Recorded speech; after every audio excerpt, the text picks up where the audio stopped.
का वध कर दिया था। ये आपको कथा मैंने दूसरे दिन सुनाई थी। उसी समय क्या हुआ मैं आपको बताऊं कि ये जो इनके हिरण्याकश्यप थे, जब इनको पता चला, और हिरण्याक्ष और हिरण्याकश्यप की एक माता है जिनका नाम है माता दिति, दिति जी के पतिदेव हैं जिनका नाम है कश्यप ऋषि। आपको एक बात बताते चलूं, मैं मेरे मन में देखो जहां प्रसंग आ रहा है फिर छोड़ने का मन नहीं करता है। ये हिरण्याक्ष और हिरण्याकश्यप ये राक्षस क्यों बने थे? भाई राक्षस कोई बना तो कोई ना कोई कारण होगा ना। ये हिरण्याक्ष और हिरण्याकश्यप ये दोनों कौन थे? ये भगवान विष्णु नारायण क्षीर सागर के पार्षद थे, उनके द्वार के। इनका नाम था जय और विजय। महात्मा जी आए थे, सनक सनंदन सनातन सनत कुमार मुझे दर्शन दो भगवान नारायण का। इन लोगों ने तिरछा भाला लगा दिया, बोले दर्शन नहीं मिलेगा, पहले आज्ञा ले लूं भगवान से। तो महात्माओं ने इन जय और विजय को श्राप दे दिया था। बोले तुम मुझे भीतर जाने से रोकते हो, मैं तुझे श्राप देता हूं कि तुम राक्षस हो जाओ। और मैंने 3 बार कहा मुझे जाने दो जाने दो, तुमने 3 बार मना किया, नहीं जाने दूंगा नहीं जाने दूंगा नहीं जाने दूंगा। तो 3 योनि में तुमको मैं 3 प्रकार का श्राप देता हूं कि तुम 3 योनि के 3 कुलों में तुम राक्षस बनकर के पैदा होगे। बोले कौन? बोले एक तुम कश्यप नंदन पुत्र हिरण्याक्ष और हिरण्याकश्यप बनोगे, एक दंत्रवक्त्र और शिशुपाल बनोगे, और एक रावण और कुंभकर्ण बनोगे। ये चरणों में गिर पड़े महात्माओं के। महात्माओं से बोले प्रभु मुझे क्षमा कर दो, मैंने अपराध कर दिया।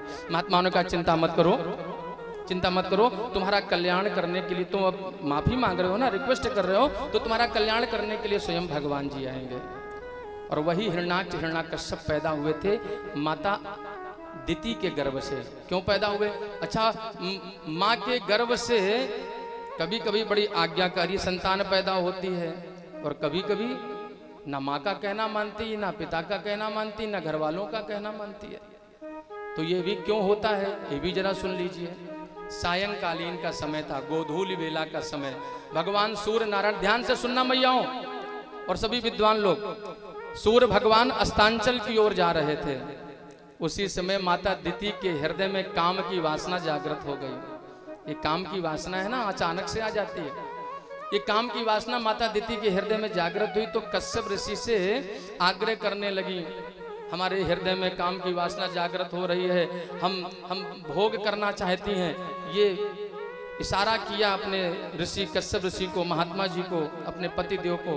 कश्यप ऋषि ने कहा देवी ये समय भोग का नहीं है, ये सायंकालीन समय है, और इस सायंकालीन समय को इसको कहते हैं गोधूली बेला। हाँ बताओ गोधूली बेला में क्या करना चाहिए?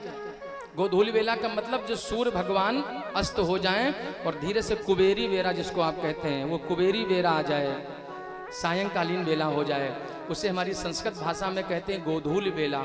उस गोधूली बेला में अपने घर के दरवाजे पर एक, चाहे बाएं कोने में चाहे दाहिने कोने पर, क्या करना चाहिए? एक घी का दीपक जलाना चाहिए। क्यों जलाना चाहिए? इससे माता लक्ष्मी जी का आगमन होता है सायंकालीन की पावन बेला में। हाँ जलाते हो आप लोग? आप जलाती हैं, आप जलाती हैं भैया जी, बस 2 4 5 लोग। हाँ आप लोग क्या करते हो? वो गोधूली बेला होगी, भैंस धोना है, समय हो गया है, वो भी करो। हाँ लेकिन ये कार्य किया करो सभी लोग। जब सायंकालीन बेला हो जाए एक छोटी सी दियाली लो, बाती सजाओ और बढ़िया घी का दीपक दरवाजे पर जलाओ। और विशेषकर हो तो गाय का गोबर का थोड़ा लेपन भी कर लिया करो। गाय का गोबर का लेपन करके थोड़ा सा, इतना सा, उसके बाद में हल्दी से एक स्वास्तिक बना दिया करो, फिर घी का दीपक रखा करो। देखना आपके घर में माँ लक्ष्मी का भंडार ना भर जाए तो कहना है। हाँ दोनों हाथ उठाकर बोलो राधे कृष्णा। तो गोधूली बेला का समय कश्यप ऋषि ने समझाया, दिति ये अच्छा समय, ये समय बहुत गोधूली बेला का समय है और ये रति क्रिया का समय नहीं है। और देखो भगवान शंकर जी पार्वती जी भ्रमण कर रहे हैं आकाश मार्ग में, तीनों लोकों का भ्रमण करते हैं और वो देखेंगे तो क्या सोचेंगे। लेकिन वो दिति का आग्रह इतना जबरदस्त था, दिति बार बार इतना आग्रह कर रही थी कि कश्यप ऋषि जी एक स्त्री के सामने उनको झुकना पड़ा। ये हठ है। आपको पता है 3 प्रकार की हठ होती हैं। एक हठ आपने सुनी होगी जिसको कहते हैं बाल हठ। बच्चा छोटा है अगर मचल जाए कि नहीं मुझको यही चाहिए तो फिर वो पाके रहेगा कि नहीं माँ पिताजी मुझे यही चाहिए, यही वस्तु चाहिए, यही खिलौना चाहिए, यही कपड़े चाहिए, यही गाड़ी चाहिए। बाल हट हो जाए तो फिर एक हट होती जिसको कहते हैं संत हट। महात्मा जी अगर तड़िक हो जाएं, तटस्थ हो जाएं कि नहीं मुझे आज ये तपस्या करनी है, आज मुझे ये साधना करनी है, आज मुझे इस स्थान पर धूनी रमानी है, तो फिर उन्हें कोई हिला नहीं सकता है। उसी प्रकार से एक तीसरी हट होती है, वो माताएं जानती होंगी कौन सी होती है, वो आप लोगों वाली है, वो जिसको त्रिया हट कहते हैं। माता अगर अपनी हट पर उतर आए तो फिर ये दुनिया एक तरफ और मैया जी की हट एक तरफ। सच में माता अगर अपनी हट पर उतर आए, दिति हट कर गई तो कश्यप ऋषि उनकी हट के सामने कश्यप ऋषि को झुकना पड़ा। और कहते हैं जब कश्यप ऋषि का बीज माँ के गर्भ में, दिति के गर्भ में गया तो हिरणाक्ष और हिरण्याकश्यप जैसे राक्षस उत्पन्न हुए। और कश्यप ऋषि ने मानो ये श्राप दे दिया अपनी पत्नी को, तुम हट करती हो, जाओ मैं तुम्हें श्राप देता हूं कि तुम्हारे पुत्र तो होंगे लेकिन वो राक्षस पैदा होंगे।